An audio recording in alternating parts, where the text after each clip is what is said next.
Next 9 news देख रहे हैं आप। आपके साथ मैं हूं किरण यादव। आज की स्पेशल रिपोर्ट में हम बात करेंगे महाराष्ट्र की। देखिए, महाराष्ट्र में जो सबसे ज्यादा मुद्दा अभी गर्मा रहा है वो है शिवसेना को लेकर। वैसे तो तमाम बहुत सारे मुद्दे हैं जिसको लेकर वहां की सियासत गरमाई हुई है। दशहरा रैली को लेकर अगर हम बात करें या फिर हम बात करें बीएमसी चुनाव को लेकर, लेकिन सबसे ज्यादा जो मुद्दा गरमाया हुआ है वो है शिवसेना को लेकर। देखिए, शिवसेना के दो धड़े हो चुके थे। एक एकनाथ शिंदे के पास है और दूसरा उद्धव ठाकरे के पास, और दोनों ही गुटों की तरफ से अब आरोप प्रत्यारोप का दौर जारी है। लगातार आरोप प्रत्यारोप एक दूसरे गुट पर लगाए जा रहे, चाहे वो बीएमसी चुनाव को लेकर हो या फिर दशहरा रैली को लेकर हो। और लेकिन अब शिवसेना को लेकर भी ये आरोप आपस में लगाए जा रहे हैं। और सुप्रीम कोर्ट में 5 जजों की संवैधानिक पीठ ने अभी वहां पर कार्रवाई चल रही है, लेकिन 27 सितंबर को देखना ये होगा कि सुप्रीम कोर्ट की तरफ से ये फैसला किसके पक्ष में आता है। या क्या एकनाथ शिंदे के पास शिवसेना चली जाएगी या फिर उद्धव ठाकरे के पास। तो आज की इस रिपोर्ट का मुद्दा ये है कि विधायकों का जो बागी 40 विधायक है जो एकनाथ शिंदे के साथ गए हैं, अब देखना ये है। देखिए, अगर हम पिछले कुछ दिन पहले की बात करें तो उन सभी बागी विधायकों की तरफ से बागी तेवर भी दिखाई देने लगे, तब उन्हें पावरफुल डिपार्टमेंट्स नहीं मिले।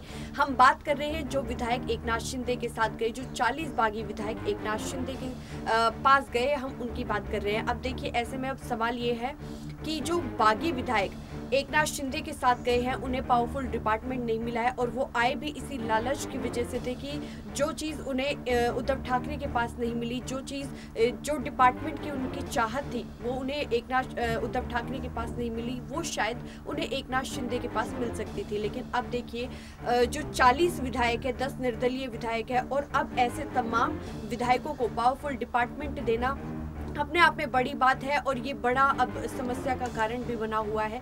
तो ऐसे में अब ये देखना होगा कि तब दूसरा कैबिनेट विस्तार होता है, तब एकनाथ शिंदे के जितने भी तमाम विधायक है, 40 विधायक है, उनको डिपार्टमेंट्स मिलते हैं या नहीं, उनको कैबिनेट में शामिल किया जाता है कि नहीं, क्योंकि वो सारे जो विधायक है वो इसी लालच में आए थे।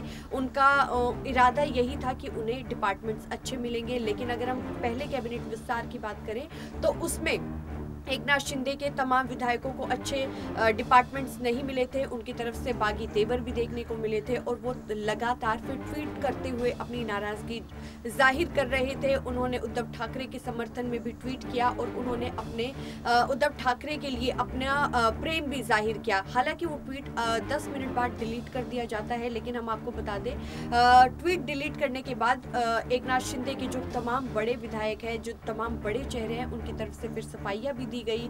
उन्होंने कहा कि ये सिर्फ प्रेम है उद्धव ठाकरे के लिए, लेकिन हम एकनाथ शिंदे को छोड़कर कहीं भी नहीं जाने वाले। तो ऐसे में कयास यही लगाए जा रहे थे, राजनीतिक गलियारों में चर्चाएं खूब चल रही थी कि एकनाथ शिंदे के जितने भी तमाम विधायक हैं वो अब उनका साथ छोड़ सकते हैं। लेकिन उसके बाद एकनाथ शिंदे की तरफ से वो प्रतिक्रिया भी सामने आई। उनकी तरफ से कहा कि मेरे विधायक कभी भी कहीं पर भी नहीं जा रहे हैं, हमारी ये आम लोगों की पार्टी है, हम सभी एकजुटता के साथ है। तो उनकी तरफ से देखिए एकजुटता का संदेश दिया गया। लेकिन आने वाले समय में ये देखना दिलचस्प होगा कि क्या एकनाथ शिंदे के साथ जितने तमाम विधायक आए थे वो क्या उनका साथ छोड़कर जाएंगे, या फिर उन्हीं के साथ रहते हैं, या फिर वो उद्धव ठाकरे के पास जाएंगे। लेकिन देखिए, उद्धव ठाकरे के पास जितने भी एकनाथ शिंदे के जो बागी विधायक थे वो गए, उनकी तरफ से प्रेम जाहिर किया। उससे यही लग रहा है कि वो जो बागी विधायक है वो उद्धव ठाकरे के साथ जा सकते हैं। लेकिन आने वाले समय में ये देखना दिलचस्प होगा कि क्या वो जो बागी विधायक है वो उद्धव ठाकरे के साथ जाएंगे, या फिर एकनाथ शिंदे की तरफ पास ही रहेंगे,